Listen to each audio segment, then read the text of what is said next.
ಇದೆಯಲ್ಲ, ನಿನ್ ಕೆಲಸ ಬಗ್ಸಿ ಬಿಟ್ಟು ಯಾಕೆ ಬಂದ್ರಿ ಈ ಹೊತ್ತಲ್ಲಿ? ಅಜ್ಜ, ದಾಸರು ಬಳಸ್ತಿದ್ದ ಸಾಮಾನ್ಯೆಲ್ಲ ಅವ್ರು ಕಸ್ಕೊಂಡು ಹೋದ್ರಂತಲ್ಲ, ಅದಿದ್ದ ಅಜ್ಜ? ಅಜ್ಜ, ಹೆಸರಿನಲ್ಲಿ ಹೂತೋಗಿದ್ದ ನಮ್ಮನ್ನ ದಡಕ್ಕೆತ್ತಿ ಬಿಟ್ಟವರು ನಮ್ಮ ದಾಸರು. ನಾವೀಗ ಇಂತಂಗೆ ಕತ್ತೇನೆ ಕೂರಂಗಿಲ್ಲ, ನಾವೆಲ್ಲ ಕೂಡಿ ಬಂದೀವಿ. ಅವ್ರಿಗೆ ಒದಿಯೋಕೆ ಕಂಬ್ಳಿ, ಬರೆಯೋಕೆ ಒತ್ಮಣೆ, ಪೂಜ್ಗೆ ಹೂವಣ್ಣು, ಕುಡಿಯೋಕೆ ರಾಗಿ ಅಂಬ್ಲಿ ಎಲ್ಲ ತಂದೀವಿ. ನಮ್ಗೆ ಬೆಳಕು ತೋರ್ದ ದಾಸರು ಇವಾಗೇನು ಒಬ್ಬಂಟಿ ಅಲ್ಲ. ಹೌದಜ್ಜ, ಹೌದು. ನಮ್ಮಪ್ಪ ನಮ್ಗೆ ಕಣ್ಣು ಬಾಯಿ ನೀಡಿದ್ಯಾರು ಕಣಜ್ಜ? ತುಸು ತಾಯಿ, ದಾಸರು ಹೇಳಿದ್ದು ಇದ ಏನು ಅಂದ್ರೆ ಕನಕನಾಗಿ ಬದುಕು, ಸಂತನಾಗಿ ಸಾಯಿ ಅನ್ನೋದಲ್ವಾ ನೀವ್ ಹಿಡಿಬೇಕಾದದ್ದು ಹಾದಿ. ಹಂಗಾದ್ರೆ ನಿಮಗೆ ಈ ಬಗ್ಗೆ ಕೋಪ ಯಾಕೆ? ದಾಸರು ಬೇರೆಯವರಿಂದ ಏನು ತೆಕ್ಕೊಳ್ಳಂಗಿಲ್ಲ. ಅವರು ಸ್ವಂತಕ್ಕೆ ದುಡಿಮೆಗಾರರು, ಪರರಿಗೆ ದಾಸರು. ತಾವೇ ಹೇಳ್ಕೊಂಡಿಲ್ವೇ, ತಾನು ದಾಸ, ದಾಸರ ಮನೆಯ ದಾಸಾನು ದಾಸ, ಕುಲವಿಲ್ಲದ ದಾಸ ಕುಣ್ಣಿ ದಾಸ ಅಂತ. ಅದು ದಿಟ ಅಜ್ಜ. ಆದ್ರೆ ಪಂಡಿತರೆಲ್ಲರೂ ಸೇರ್ಕೊಂಡು ಅವರನ್ನು ಓಡಿಸೋಕೆ ಹಂಚಾಕ್ತಿದ್ದಾರೆ. ಇದು ಸರಿನಾ? ಹುಚ್ಚಪ್ಪಗಳಿರ ಹುಚ್ಚಪ್ಪಗಳಿರ, ರೆಕ್ಕೆ ಪುಕ್ಕ ಕಟ್ಕೊಂಡು ಹುಟ್ಟೋ ಸುದ್ದಿಗೆಲ್ಲ ನೀವು ಕಿವಿ ಹೊಟ್ಟಬೇಡಿ. ದಾಸು ಯಾವಾಗಲೂ ಸಂಚಾರಿಗಳಲ್ವಾ, ಅವರಿಗೆ ಇದ್ರ ಬಗ್ಗೆ ಗೊತ್ತಾದ್ರೆ ನೊಂದ್ಕೊಳ್ತಾರೆ. ಸರಿ ಅಜ್ಜ, ಈಗ ನಾವು ಒಂದು ಸಾಮಾನುಗಳನ್ನ ಒಪ್ಪಿಸ್ಕೊಳ್ಳಿ. ಅವ್ರು ಒಪ್ಪೋದಿಲ್ಲ. ದಾಸರು ದಾಸ್ಯಣ್ಯ ತೋರದ ದಾಸರು. ಒತ್ತಾಯ ಮಾಡಬೇಡಿ, ಹೋಗ್ರಿ, ನಿಮ್ಮ ಕೆಲಸ ನೀವು ನೋಡ್ಕೊ ಹೋಗ್ರಿ. ಈ ಗಂಟ ಬಂದು ದಾಸರನ್ನ ನೋಡ್ದೆ ಹೋಗೋಕೆ ನಮ್ಮ ಮನ್ಸು ಒಲ್ದು ಅಜ್ಜ. ನೀವಿಲ್ಲಿ ತನ ಬರೋದೇ ಬೇಕಾಗಿಲ್ಲ. ದಾಸರಿ ನಿಮ್ಮ ಮನೆಗೆ ಬರ್ತಾರಲ್ಲ ಕೊಡ್ರಿ. ಕಾಗಿ ನೆಲೆಗೆ ಆದಿಕೇಶವನ ತಂದು, ಕಮ್ಮೂರ್ಗಿಗೆ ತಿಮ್ಮಕೇಶವನ ತಂದು, ಇಂಗಳ ಗುಂದಿಗೆ ಚನ್ನಕೇಶವನ ಕರೆತಂದ ದಾಸರು ಯಾವಾಗಲೂ 4 ಮಂದಿ ಒಳಗೆ ಇದ್ದವ್ರಲ್ವಾ. ನಡ್ರಿಯಪ್ಪ, ನಡ್ರಿ, ನೀವ್ ನಡ್ರಿ, ನಿಮ್ ಪಾಡಿ ನೀವು ನಡ್ರಿ. ಸರಿ ಅಜ್ಜ. ಒಂದು ಮತದ ಹಿಡಿದೇಳಿದನು, ಒಂದು ಮತದ ಹಿಡಿದೇಳಿದನು. ನಾನು ಬಂದು ಸಮಯ ಸರಿ ಇಲ್ವಾ? ಓ ಒದುಟಿ, ಸಕಾಲಕ್ಕೆ ಬಂದಿದ್ದೀಯಾ? ಬಾ. ಏನು ಹುಟ್ಟೆ ತುಂಬ ಹೂ ತಂದಿದ್ದೀಯಾ? ಆ ಆದಿಕೇಶವನ ಸೇವೆಗೆ ನೀನು ಬೆಳೆಸೋ ಹೂವು ಹೇರಳವಾಗಿ ದೊರೆಯುತ್ತಲ್ಲ. ಆ ಕೇಶವನ ತೃಪ್ತಿಪಡಿಸೋಕೆ ನನ್ನಿಂದ ಆಗುತ್ತಾನಾಯ್ಕ? ಒದುಟಿ, ಅವನನ್ನು ತೃಪ್ತಿಪಡಿಸೋದು ನಿನ್ನಿಂದ ಮಾತ್ರ ಸಾಧ್ಯ. ಅದನ್ನ ನಾ ಹೆಂಗೆ ಹೇಳಿ? ಯಾವುದನ್ನ? ಅದೇ ಮುಂದೆ ಹೇಳು. ಎಳೆ ಬಿಸಿಲಿಗೆ ಅಳ್ಳೋ ಹೂಗಳು, ಚಿಕ್ಕ ಮಗಿ ನಂಗೆ ತೋಟ ತುಂಬಾ ನಗ್ತಾ, ಬೀಸೋ ಗಾಳಿಗೆ ಲಾಲೆ ಹಾಕ್ತಾ ಹೆಂಗ್ ಕಿಲಿ ಕಿಲಿ ಅಂತಾನೆ ಗೊತ್ತಾ? ಹಂಗೆ ಅನ್ಬೇಕು ಒದುಟಿ. ಇನ್ನೊಂದು ಆಯ್ತಾ, ಈ ತೋಟದಲ್ಲಿ ಹೂ ಬಿಡಿಸುವಾಗ ಒಮ್ಮೊಮ್ಮೆ ನಾನು ನೀನು ಎಲ್ಲರೂ ಹೂವಾದಂಗೆ ಅನಿಸ್ತದೆ. ಆಗ ಹೂ ಬಿಡಿಸೋದೇ ಮರ್ತ್ಬಿಡ್ತೀನಿ ನೋಡು. ಅದಕ್ಕೆ ನೋಡು, ಒಳಗಿನ ತೋಟದಲ್ಲಿ ಹೂ ಅರಳಬೇಕು. ಪರೋಪಕಾರವನ್ನ ಬಯಸುವ ಮಣ್ಣು, ನೀರು, ಗೊಬ್ಬರದ ಹಾಗೆ ಈ ಕಾಯ ಗಟ್ಟಿ ಹಾಕ್ಬೇಕು. ಮಣ್ಣು, ನೀರು, ಗೊಬ್ಬರ ಇಲ್ಲ, ಹೂಗಳ ಬೆಳೆಸ್ಲಿಕ್ಕೆ ಸಾಧ್ಯನಾ? ಆದ್ರೆ ಇರೋ ಸಂತಿನೇ ಬೇರೆ ಅಲ್ವಾ ನಾಯ್ಕ? ಪೂಜಾರಿಗಳಿಗೆಲ್ಲ ಹೂ ಪತ್ತೆ, ಮಣ್ಣು ಗೊಬ್ಬರ ಅಪತ್ತೆ. ಇದನ್ನೇ ರೂಢಿ ಆಚರಣೆ ಮಾಡ್ತಿದ್ವಲ್ಲ. ಮಾಡ್ಬಿಟ್ಟು ನಿಮ್ ಕಾವೇ ಹೇಳ್ತಿರೋದು ಇದನ್ನೇ ಕುರಿತು ತಾನೆ? ಯಾವುದನ್ನ?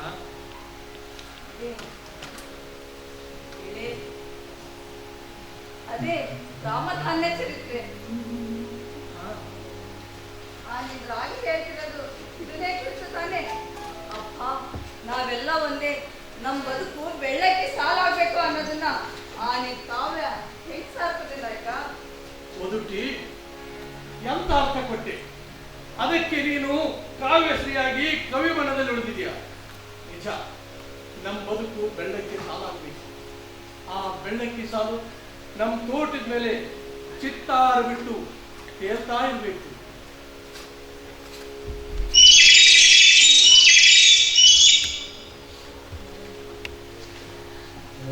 ಕಂಚಿನ ಕೈ ತಾಳ ತಂತಿಯ ಏಕತಾಳಿ ಕಂಚಿನ ಕೈತಾಳ ತಂತಿಯ ಏಕತಾರಿ ಕಾಗಿನೆಲೆಯ ಗುಡಿ ಮುಂದೋ ಕಾಗಿನೆಲೆಯ ಗುಡಿ ಮುಂದೋ ಕನಕಯ್ಯ ಬಕುತಿಯ ಹಾಡ ಬರೆದವನು ಕಂಚಿನ ಕೈತಾಳ ತಂತಿಯ ಏಕತಾರಿ ಕಂಚಿನ ಕೈತಾಳ ತಂತಿಯ ಏಕತಾರಿ ಪಾದುಕ ಮುಟ್ಟಾನ ಕಂಬಳಿಯ ಭಕ್ತಾನ ಪಾದುಕ ಮುಟ್ಟಾನ ಕಂಬಳಿಯ ಭಕ್ತಾನ ಮಾತಿಗೆ ಮಾತು ಬೆಳೆಸಾನು ಮಾತಿಗೆ ಮಾತು ಬೆಳೆಸಾನು ಕನಕಯ್ಯ ಸೂರ್ಯನ ಬೆಳಕ ತೋರಾನು ಸೂರ್ಯನ ಬೆಳಕ ತೋರಾನು ಕಂಚಿನ ಕೈತಾಳ ತಂತಿಯ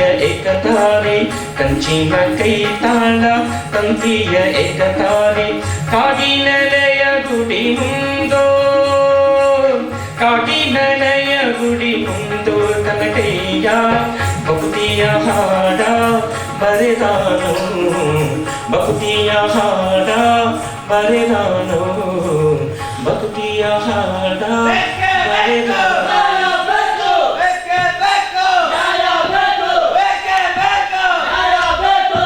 ಅಜ್ಜ ಅದೇನ್ ಸಂದು? ಜನರು ಸೇರವ್ರೆ ಖಂಡಿತು ಅದೇನೋ ನ್ಯಾಯ ಕೇಳಕ್ ಬಂದವ್ರೆ. ನ್ಯಾಯ ಬೇಕೇ ಬೇಕು ನ್ಯಾಯ ಬೇಕು ಬೇಕೇ ಬೇಕು ನ್ಯಾಯ ಬೇಕು ಬೇಕೇ ಬೇಕು ನ್ಯಾಯ ಬೇಕು. ಬನ್ನಿ ಹಿರಿಯರೇ, ಕುಳಿತುಕೊಳ್ಳಿ. ಹೇಳಿ, ಏನಾಗಬೇಕು? ನೋಡ್ ಕನಕ, ಏನು ತಿಳಿದ ಮಗುನಂತೆ ಆಡ್ಬೇಡ. ನಿತ್ಯಾರ್ಥ ಆಗ್ಲೇಬೇಕು. ಈ ಮುಗ್ಧ ಜನರಿಗೆಲ್ಲ ತಿಳಿಲೇಬೇಕು. ಇನ್ನ ಅನಾಚಾರದ ವ್ಯವಹಾರ ಈ ಜನಕ್ಕೆಲ್ಲ ತಿಳಿಲೇಬೇಕು. ಯಾಕೆ ಹಿಂಗೆಲ್ರು ಒಟ್ಟಿಗೆ ಕೂಗ್ತೀರಿ? ನೋಡ್ಕಂತ ನಾವು ನಿನ್ನೊಡನೆ ಮಾತಾಡಕ್ ಬಂದಿದ್ದೀವಿ, ನಿನ್ನ ಹಿಂಬಾಲಕರೊಂದಿಗಲ್ಲ. ಇವನು ಬಾಯಿಗೆ ಬೀಗ ಹಾಕಿಕೊಂಡಿರೋ ಹೇಳು. ನಾವು ಕೇಳುವುದು ಇತ್ಯರ್ಥವಾಗಬೇಕು. ಹೌದು, ಇತ್ಯರ್ಥ ಆಗ್ಬೇಕು. ಏನ್ ಇತ್ಯರ್ಥ ಆಗ್ಬೇಕು? ನನ್ನಿಂದ ಆಗಿರುವ ಅನ್ಯಾಯವಾದ ಯಾವುದು ಹೇಳಿ. ದ್ವಿಜರ ಮೇಲೆ ದಲಿತರನ್ನ ಎತ್ತಿ ಕಟ್ಟುತ್ತಾ ಈ ಜನರಿಗೆ ಪ್ರಚೋದನೆ ನೀಡ್ತಾ ಇದೆಯಲ್ಲ ಅದು. ಇಷ್ಟು ದಿನ ತೆಪ್ಪಗಿದ್ದ ಜನ ಈಗ ಇಕ್ರೋ ಒದಿರೋ ಅಂತಾರಲ್ಲ ಅದು. ಲಂಗು ಲಗಾಮಿಲ್ಲ ಅಸಭ್ಯ ಜನ ವರಹಾಗಲ್ತರ ಆಡ್ತಾರೆ ಪೀಡೆಗೂ. ಇದಕ್ಕೆಲ್ಲ ಕಾರಣ ನೀನು. ನಿನ್ನ ಕಾವ್ಯ ಅಲ್ಲಲ್ಲ ಆ ದರಿದ್ರ ಬರವಣಿಗೆ. ಏನ್ ಸ್ವಾಮಿ, ಯಾಕೆ ಹಿಂಗ್ ಹಿಂಡ್ಬಿಟ್ಟು ಹುಲ್ಲು ಹೆಂಗೆ ಪರದಾಡ್ತೀರಿ? ನೀವು ನಮ್ಮೊಂದಿಗೆ ಸೇರ್ಕೊಳ್ಳಿ, ಎಲ್ರೂ ಒಟ್ಟಿಗೆ ಸೇರಿ ಪದ ಹಾಡುವ. ತಪ್ಪು ತಪ್ಪು ಗುಣಿಸಿ ಮನುಷ್ಯ ಹಾಕಿ ಪಾಟಿ ಕೈ ಮಾಡ್ಕೊಳ್ತೀರಿ. ದಾಸು ಎಲ್ಲರನ್ನು ಕೂಡಿಸ್ಕೊಂಡು ಹೋಗೋ ಜ್ಞಾನಿಗಳು. ಸ್ವಾಪಾಚಾರಗಳು ನಿನ್ನ ಉಪದೇಶ ನನಗೆ ಬೇಕಾಗಿಲ್ಲ. ಆದಿತ್ಯ ಪ್ರಸಂಗಿಗಳು ಕ್ಷಣಿಸ್ಬೇಕು ಸ್ವಾಮಿ. ಸಮೂಹಕ್ಕೆ ಸಮೂಹದ ತಲ್ಲಣಕ್ಕೆ ಯಾರು ಚೂಡ್ರಾಗಬಾರ್ದು. ನೋಡ ಕನಕ, ನಾವು ನಿನಗೆ ಹೇಳ್ತಾ ಇದ್ದೀವಿ, ತಲೆ ಗಟ್ಟಿದಲ್ಲ ಅಂತೇಳಿ ಕಲ್ಲು ಹಾಯೋದು ಒಳ್ಳೇದಲ್ಲ. ನೀನು ಬಂಡ ತೋರಿಸ್ತಿದ್ದೀಯಾ, ಶುಷ್ಕವ ಸುಟ್ಟು ಕೆಂಡ ಮಾಡಿಸ್ತಿದ್ದೀಯ. ನೋಡ್ತನಕ ನಿನ್ನ ಹಿಂಬಾಲಕರು ಬ್ರಾಹ್ಮಣರ ಮೇಲೆ ಪದ ಕಟ್ಟಿ ಹೀಯಾಳಿಸಿ ಬೀದಿ ಬೀದಿಯಲ್ಲಿ ದ್ವೇಷದ ಬೀಜ ಬಿತ್ತುತ್ತಿದ್ದಾರೆ. ನೋಡ್ ಕನಕ, ಇದ್ರ ಪರಿಣಾಮ ನೆಟ್ಟಿಗಿರೋದಿಲ್ಲ ಸ್ವಾಮಿ. ನಾವು ರಾಗಿ ಉಂಡು ನೀತಿ ರಾಗ ಹಾಡ್ತೀವಿ. ನಾವು ಹಾಡೋದ್ರೊಳಗೆ ಅದೆಂತ ದ್ವೇಷ ಕಂಡ್ರಿ ತಾವು? ಸ್ವಾಮಿಗಳೇ, ಹಳದಿ ಕಣ್ಣಿ ಕಾಣೋದಿಲ್ಲ, ಹಳದಿ ಬಣ್ಣನೆ ಮತ್ತೆ. ನೋಡಿ ಭಟ್ರೆ, ಸುತ್ತಿ ಬಳಸಿ ಮಾತಾಕೆ ನೇರವಾಗಿ ಹೇಳಿ. ಹೇಳಿ ಭಟ್ರೆ, ಹೇಳಿ. ಈ ಹಿಂಸೆ ಯಾರು? ಈ ಹೆಂಗಸ್ಗೆ ಗುಡಿಗಳಿಗೆ ಏನ್ ಕೆಲಸ? ಈ ಅನಾಚಾರದ ವ್ಯವಹಾರ ಈ ಮುಗ್ಧ ಜನಕ್ಕೆಲ್ಲ ತಿಳಿಬೇಕು. ಹೌದು, ಹಿಂಗ್ ಎಲ್ಲಾನು ಜನರ ಮೇಲೆ ಹಾಕ್ತೀರಿ. ಇವಳು ಮಾತೆ ನಮ್ಮ ದಾಸರ ಹೂವಿನ ತೋಟದಲ್ಲಿ ಹೂ ಬೆಳೆಸೋಕೆ ಕಾಯ್ಕೆ ತೆತ್ಕೊಂಡ ದಾಸಿ. ನಮ್ಮ ದಾಸರ ಸೇವೆಗೆ ನೆರವಾಗೋ ಪುಣ್ಯವಂತೆ. ನೀನು ಗಿಣಿ ಹಾಗೆ ಕಣಿ ಹೇಳ್ಬೇಡ. ಬೇಕು ಕಣ್ಣು ಮುಚ್ಕೊಂಡು ಹಾಲು ಕುಡಿದ್ರೆ ನಮಗೆಲ್ಲ ಗೊತ್ತಾಗುತ್ತೆ. ಹೋಗೆತನ ಬಿಟ್ಟು ಬಂದ ಹೆಣ್ಣು ಹಾಲಿಗೆ ಹೆಪ್ಪಾಕೋದುಂಟ. ತನ ಬಿಟ್ಟು ಬಂದಳಲ್ಲ ಈ ತಾಯಿ. ಒಲಿದು ಬಂದ ಈ ಕಡೆ ಎಲ್ಲ ಬಿಟ್ಟು ಬಂದ ದಿಗಂಬರೇ. ನಿಮ್ಮ ದೃಷ್ಟಿ ಕೂಡ ಆಗ್ಯದ. ಇಟ್ಟು ಒಳಗಣ್ಣಿಂದ ನೋಡ್ಕೊಳ್ಳಿ. ಯಾವ ಬಣ್ಣ? ಓ ವೇದ ಪಾರಂಗತರಿಗೆ ತಾವೇ ಏನು ಉಪದೇಶ ಮಾಡೋರು? ಅಲ್ರಿ, ಈ ಅನಾಚಾರದ ಹೆಣ್ಣನ್ನ ಮುಂದಿಟ್ಕೊಂಡು ತನ್ನ ಬೆನ್ನನ್ನ ತಾನೇ ತಟ್ಟಿಕೊಳ್ಳೋದು ಯಾವ ಸಂತನ ಕೆಲಸ ರೀ? ನಾಲ್ಕು ಗೋಡೆ ಮಧ್ಯ ನಡೆಯೋ ಗಂಡು ಹೆಣ್ಣಿನ ಖಾಸಗಿ ವ್ಯವಹಾರನ ಕಾವ್ಯದಲ್ಲಿ ತಂದು ಜನರ ನಾಲಿಗೆಯಲ್ಲಿ ಹರಿಬಿಡೋದಂದ್ರೆ ಏನು ಅಂತ. ಏನು ಅಂದ್ರೆ ಏನು? ಇದು ವಾತ್ಸಾಯನ ಕಾಮಸೂತ್ರವಪ್ಪ. ನೋಡು ಕನಕ, ಕಾವ್ಯ ಅನ್ನೋದು ಮನಸ್ಸಿನ ವಿಕೃತಿಗೆ ಮಾಧ್ಯಮ ಅಲ್ಲ, ತಿಳ್ಕೋ. ಶೃಂಗಾರಕ್ಕೂ ಅಶ್ಲೀಲಕ್ಕೂ ಅಂತರವನ್ನೇ ಕಾಣದ ಪಾಂಡಿತ್ಯವೇನು ಸ್ವಾಮಿ ನಿಮ್ಮದು?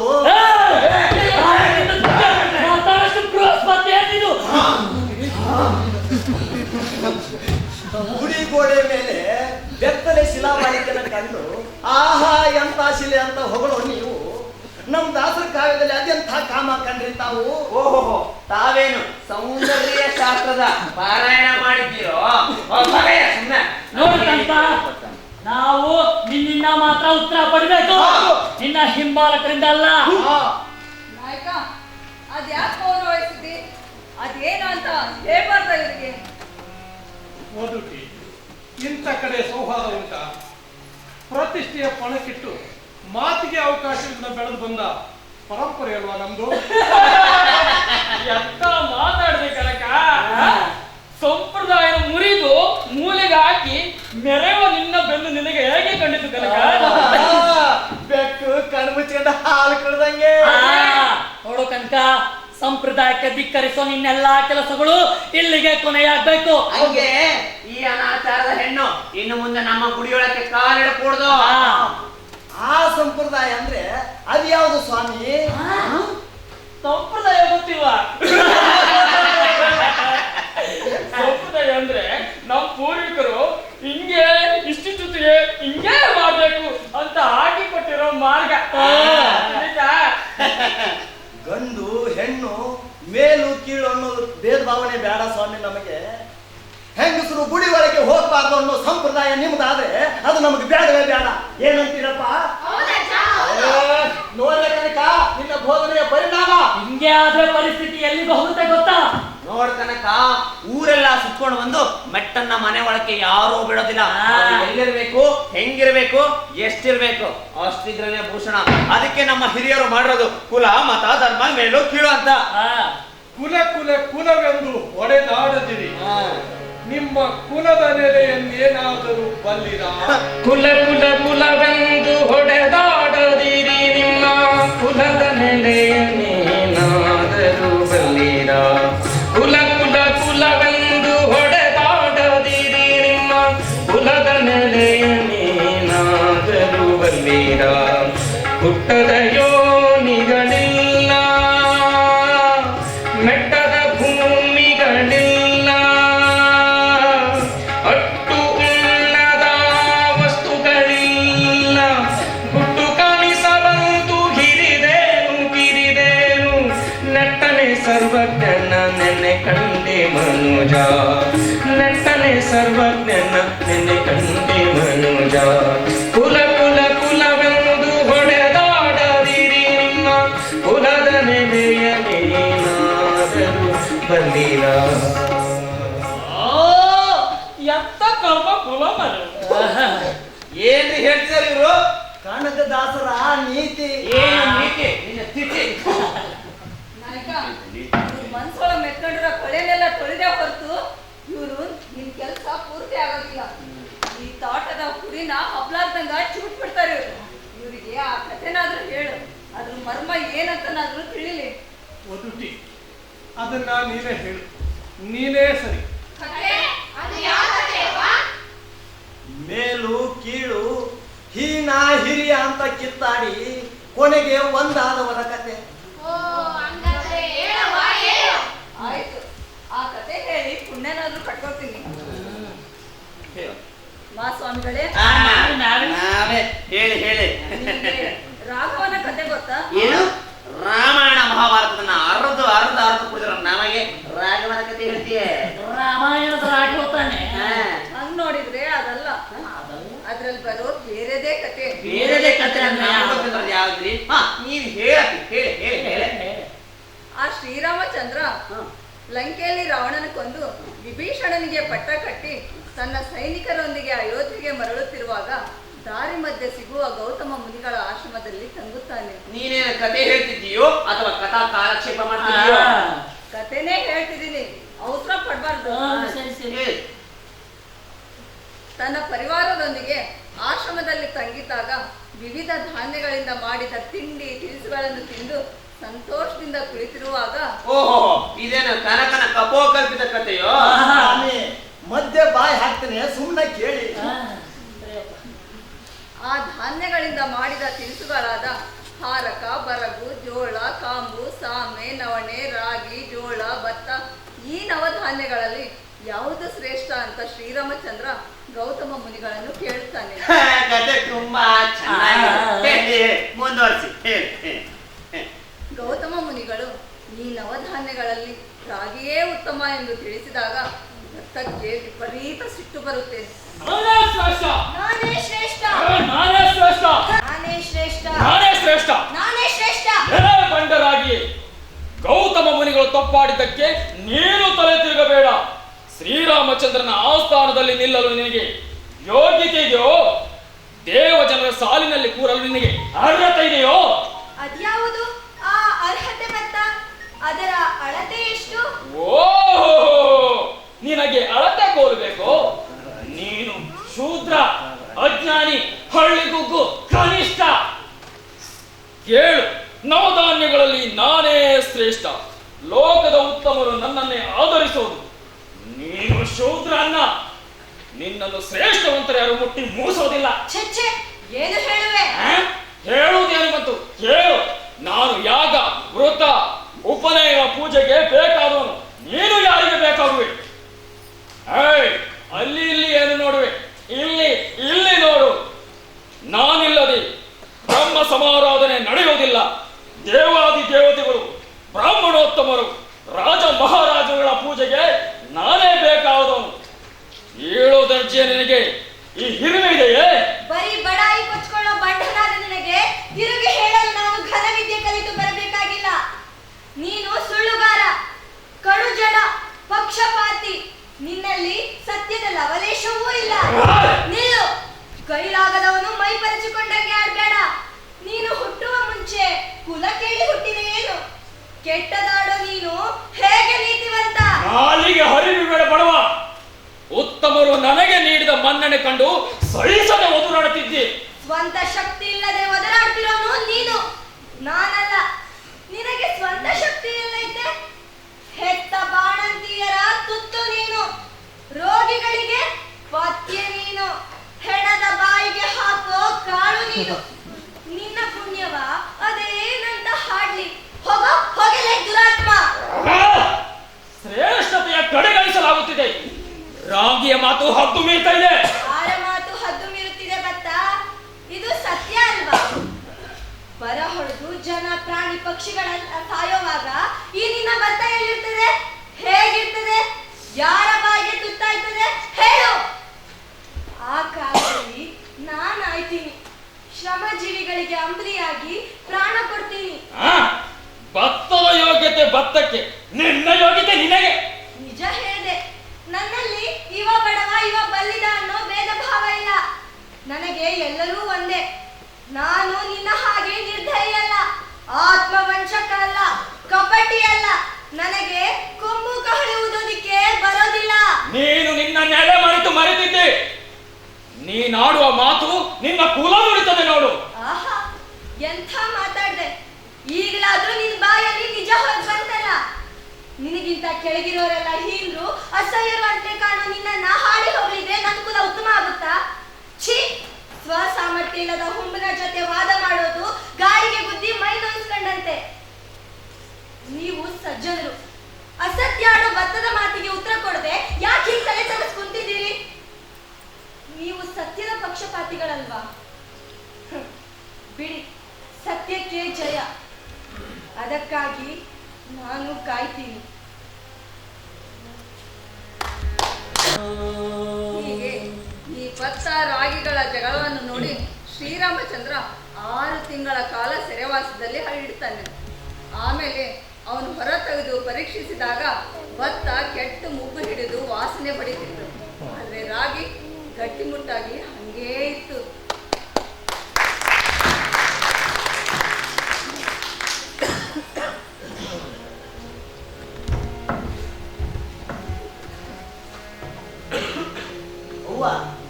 ಆ ಶ್ರೀರಾಮಚಂದ್ರ ಶ್ರೀರಾಮಚಂದ್ರ ಏನಂತ ತೀರ್ಕೊಟ್ನವ? ಶ್ರಮಿಕರಿಗೆ ಸತ್ಯಕ್ಕೆ ಜಯವಿದೆ ಎನ್ನುವ ರಾಗೆಯ ವಾದವೇ ಲೋಕದ ಧರ್ಮವಾಗಿದೆ. ಸಮಾಜದಲ್ಲಿರುವವರೆಲ್ಲರೂ ಸಮಾನರೇ ಎನ್ನುವ ರಾಗೆಯ ಗುಣವನ್ನು ಮೆಚ್ಚಿ ನನ್ನ ಹೆಸರನ್ನು ರಾಗಿಗೆ ಇಡುತ್ತೇನೆ ಅಂತ ತೀರ್ಪು ನೀಡ್ತಾನೆ. ಕತೆ ಅಜ್ಜಿ ಕತೆನೇ ಸರಿ. ಕನಕ ಕತೆಯನ್ನು ತುಂಬಾ ಚೆನ್ನಾಗಿ ಕಟ್ಟಿದ್ದಾನೆ. ಅದ್ಭುತ ಅದ್ಭುತ ಅತಿ ಅದ್ಭುತ. ನೋಡಿದ್ರ ಜನಗಳೇ, ಧಾನ್ಯಗಳು ಹೀಗೆ ಕಚ್ಚಾಡಿ ಮಾತಾಡೋದನ್ನ ಕೇಳಿದಿಲ್ಲ. ಇದೊಂದು ಹುಚ್ಚು ಕತೆ. ನೀ ನಿಜಾನೇ ಹೇಳ್ಬೇಕಣವ.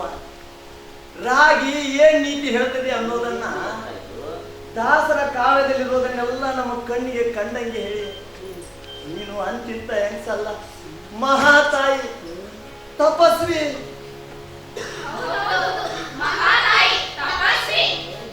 ನಾನು ನೀನು ಎನ್ನದಿರು ಹೀನ ಮಾನವ, ನಾನು ನೀನು ಎನ್ನದಿರು ಹೀನ ಮಾನವ, ಜ್ಞಾನದಿಂದ ನಿನ್ನ ನೀನೇ ತಿಳಿದು ನೋಡಲು ಆರಪ್ಪರಿಸಿ ಸುರಿದ ಮಳೆ, ಆರಪ್ಪರಿಸಿ ಸುರಿದಾಗ ಮಳೆ.